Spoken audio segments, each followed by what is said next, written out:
start by the definition of an executive order under the law.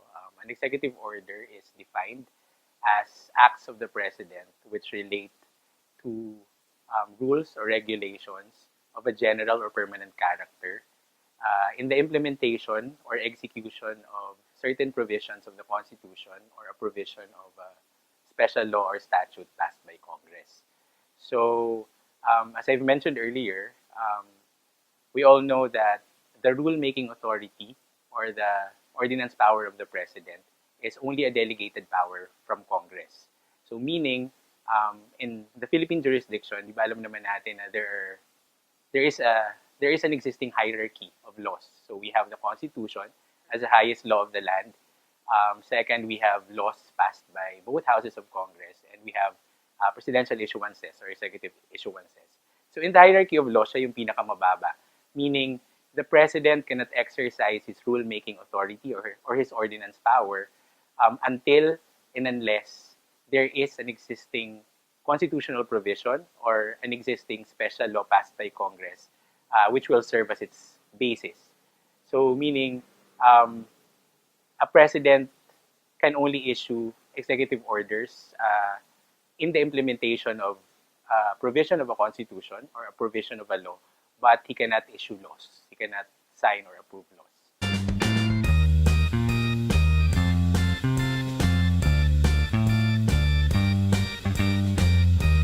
An administrative order. So these are acts of the president which pertain to the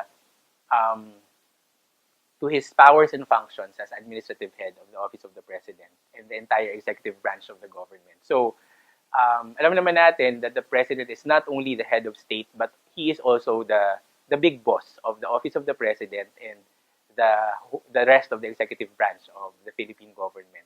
So usually, what are embodied um, in administrative orders are creation of certain interagency committees, task forces, offices, bureaus under the executive branch. So one example that I can think of are the administrative orders on the creation of the ASEAN National Organizing Council in 2017 and the APEC National Organizing Council in 2015. Because these committees, these councils were really necessary in order to ensure a successful Philippine hosting of the APEC and the ASEAN and any other regional fora or event.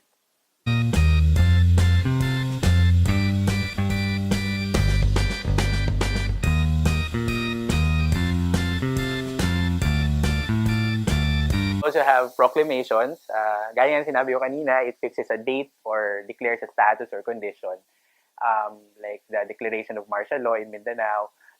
Yung mga, one thing that a lot of people don't know about, yung when the president wants to declare a specific property, building or land as a special economic zone, as an IT center, as an IT park, it is embodied in proclamation. The PEZA recommends the Office of the President. They actually submit a draft proclamation, and we evaluate it, we review it, and the President approves it if he deems it advantageous to the Philippine economy or to economic development.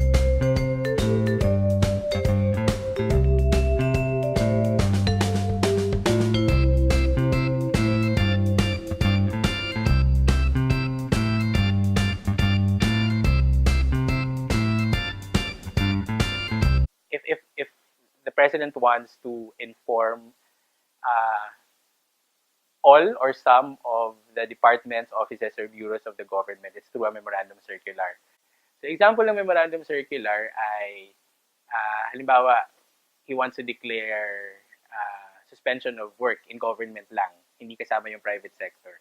Then that would be through a memorandum circular because it covers all or some of the bureaus, departments, subdivisions of the executive branch.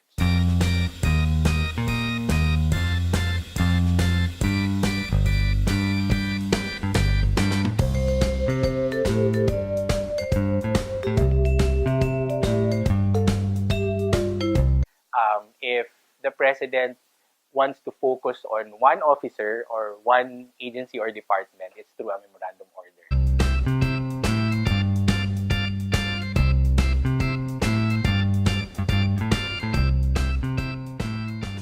The, the review, the evaluation, the drafting, the crafting of these presidential issuances, they usually originate from one office in the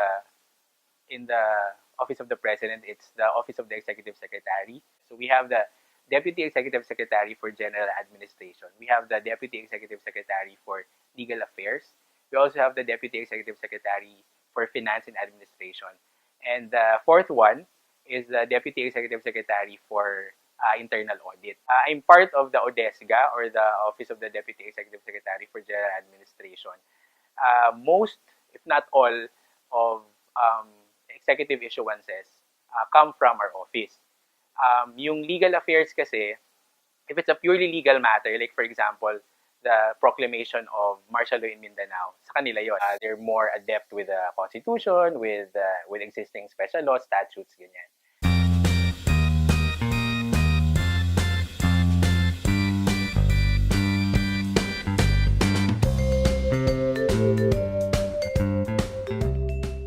So halimbawa, there's a law passed by Congress. Syempre, dun sa law na yon, di ba, it's mentioned kung ano yung mga implementing agencies. So there's one main implementing agency. So for example, Clean Air Act of 2004. So we have the DENR as the main implementing agency. So the DENR has to initially draft the implementing rules and regulation, and it has to be in the form of an EO. And then they submit it to the Office of the President for review and for eventually for the approval of the President. So us, the lawyers, the officers, the directors, the USECs, and the ASECs, under the Office of the Executive Secretary, we evaluate and review the substance and the form of these draft EO or these draft IRRs.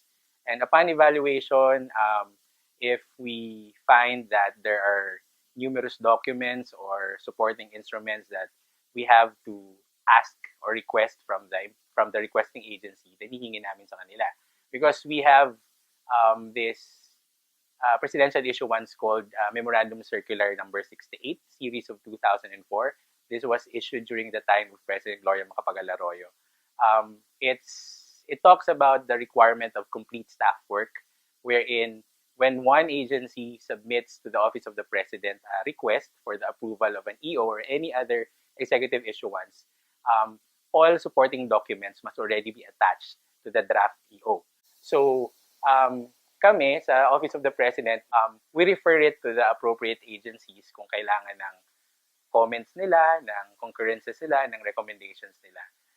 So kami na basically yung kumukumpleto doon sa staff work. And we're just going to review its form and its substance. If the provisions are legal, if the provisions are consistent with the policies, advocacies, and programs of the President. Hindi siya basa-basa na lang na pag nakita namin na legal naman yung mga provision, constitutional naman, iaakyat na namin. Of course, there should be public consultations, there should be public hearings. And every time that we review and evaluate EOs and we draft meron kasi kaming tinatawag na memorandum for the President, memorandum for the Executive Secretary, and dun yung mga comments namin, yung mga recommendations namin, and a summary of the proposed EO. Nilalagay din namin doon yung justification that because the President wants to confirm or wants to verify that this proposed EO is consistent with his policies, his campaigns as the head of state. Also, we would want to make sure that these proposed EOs, proposed executive issuances, are consistent with the Philippine Development Plan 2017 to 2022.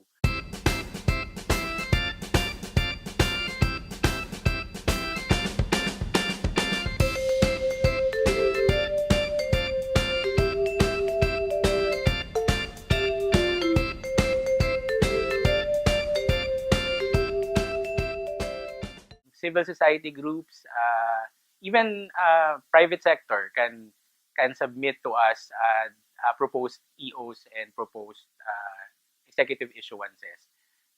Yun nga lang, we would really want the comments and we would really require the comments and recommendations of the relevant agencies concerned.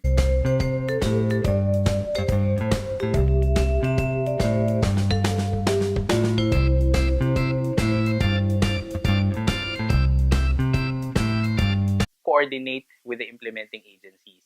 So it's the implementing agency that knows basically what happens on the ground. So if it's being implemented effectively, if it's being implemented and executed efficiently, then it's the responsibility and the obligation of the implementing agency to report to the president and to the executive secretary kung natutupad ba ng executive issuance na to ang mga purposes and objectives niya.